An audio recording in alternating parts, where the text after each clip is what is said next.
अगर मैं आपसे फोल्डेबल स्मार्टफोन के बारे में पूछूं तो आप यही कहेंगे कि जो फोल्डेबल स्मार्टफोन होते हैं वो स्क्रीन साइज की बाउंड्रीज को ब्रेक करके एक बेटर यूजर एक्सपीरियंस प्रोवाइड कर सकते हैं। फोल्डेबल स्मार्टफोन ने एक तरह से टैबलेट और स्मार्टफोन को मर्ज कर दिया है और अब इन दोनों को लेने की जगह पे बस एक फोल्डेबल स्मार्टफोन लेने की जरूरत है और वो इन दोनों का काम इजीली कर सकता है। इसी के साथ ही स्प्लिट स्क्रीन और मल्टीटास्किंग की कैपेबिलिटीज भी फोल्डेबल स्मार्टफोन को कई लेवल ऊपर लेकर जाती हैं। कोई भी नया पर्सन जो कि इन सभी खूबियों को पहली बार सुनेगा तो वो ऑफ कोर्स इंप्रेस तो हो ही जाएगा। इन सभी खूबियों के साथ साथ फोल्डेबल स्मार्टफोन गेमिंग और वीडियो कंजप्शन में भी एक नॉर्मल स्मार्टफोन से बहुत बेहतर है, पर ये जरूरी नहीं है कि जो चीज पॉजिटिव नेचर को शो करे वो फ्यूचर बन सकती है। फोल्डेबल स्मार्टफोन के केस में भी यही है, ये भले ही बहुत सारी बाउंड्रीज को ब्रेक करता हो पर जरूरी नहीं है कि ये स्मार्टफोन का फ्यूचर बन सकता है।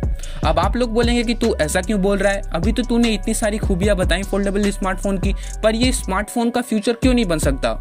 सबसे पहली बात जो कि इसके फ्यूचर पे एक क्वेश्चन मार्क लगाती है वो है इसका हिंज मैकेनिज्म।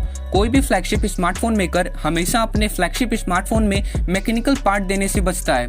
आप पॉपअप कैमरा को ही देख लीजिए, पॉपअप कैमरा नॉच और पंच होल का एक बेटर अल्टरनेटिव था, पर किसी भी फ्लैगशिप स्मार्टफोन कंपनी ने अपने फ्लैगशिप स्मार्टफोन में इसे इम्प्लीमेंट नहीं किया।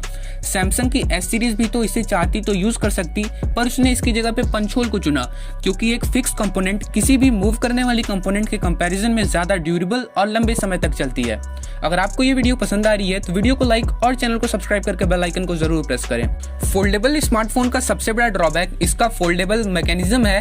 कंपनीज को इस हिंज मैकेनिज्म को डेवलप करने में बहुत सारा पैसा रिसर्च और डेवलपमेंट में इन्वेस्ट करना पड़ता है, जिसका रिजल्ट ये होता है कि फोल्डेबल स्मार्टफोन नॉर्मल स्मार्टफोन के कंपैरिजन में बहुत ज्यादा महंगा होता है। इसीलिए आप नोटिस करेंगे कि जितने भी सारे फोल्डेबल स्मार्टफोन आते हैं, चाहे वो छोटे हो या फिर बड़े, वो महंगे ही देखने को मिलते हैं। हुआवी मेट एक्स जो कि फिलहाल लेटेस्ट लॉन्च फोल्डेबल स्मार्टफोन है, वो तो अभी तक के लॉन्च सभी फोल्डेबल स्मार्टफोन में सबसे महंगा है। फ्यूचर में ये जैसे जैसे डेवलप होगा ये और भी सस्ता होगा, पर ये कभी भी फ्लैगशिप स्मार्टफोन के नीचे नहीं आएगा। मैं बड़े फोल्डेबल स्मार्टफोन की बात कर रहा हूँ जैसे हुआवी मेट एक्स और Z Fold 2। इसका सबसे बड़ा रीजन इनका प्राइस है। करंटली ये फ्लैगशिप स्मार्टफोन के डबल या फिर ट्रिपल प्राइस में कॉस्ट करते हैं। वैसे न्यूज आ रही कि सैमसंग अगस्त में एक ऐसा फोल्डेबल स्मार्टफोन लॉन्च करने वाला है जो कि अब तक का लॉन्च सबसे सस्ता फोल्डेबल स्मार्टफोन बन जाएगा। कंपनीज भले ही इसे फ्लैगशिप स्मार्टफोन के क्लोज ले आए, पर उसको भी होने में अभी समय लगेगा। चलिए मान लेते हैं कि ये फ्लैगशिप स्मार्टफोन के प्राइस के आसपास अवेलेबल भी हो जाता है, पर अब आप ही लोग बताइए कि क्या सभी लोग फ्लैगशिप स्मार्टफोन अफोर्ड कर सकते हैं। दूसरी चीज है रिपेयर कॉस्ट। किसी भी फोल्डेबल स्मार्टफोन की रिपेयर कॉस्ट हमेशा से ही कॉस्टली रही है। इसका एग्जांपल Z Fold 2 है। अगर आप इसके डिस्प्ले को चेंज करवाने जाएंगे तो ये आपको 45,000 के आसपास कॉस्ट करेगा। तो डिस्प्ले से अच्छा यही होगा कि आप एक नया स्मार्टफोन बाई कर लें। अब डिस्प्ले की ही बात आई है तो ये भी याद रखना चाहिए कि फोल्डेबल स्मार्टफोन की डिस्प्ले अभी भी अपने इनिशियल स्टेज में है और इसे और भी फर्दर डेवलपमेंट की जरूरत है।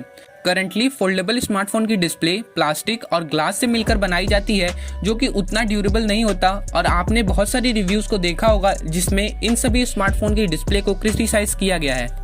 अभी तक आपको पता ही चल गया होगा कि फोल्डेबल स्मार्टफोन का फ्यूचर खतरे में है, पर क्या ये टोटली मार्केट से डिसअपीयर हो जाएगा? तो इसका आंसर है नहीं। अगर फ्यूचर में कंपनीज इसे अफोर्डेबल करने में कैपेबल हो जाती हैं तो ये सर्वाइव करेगा।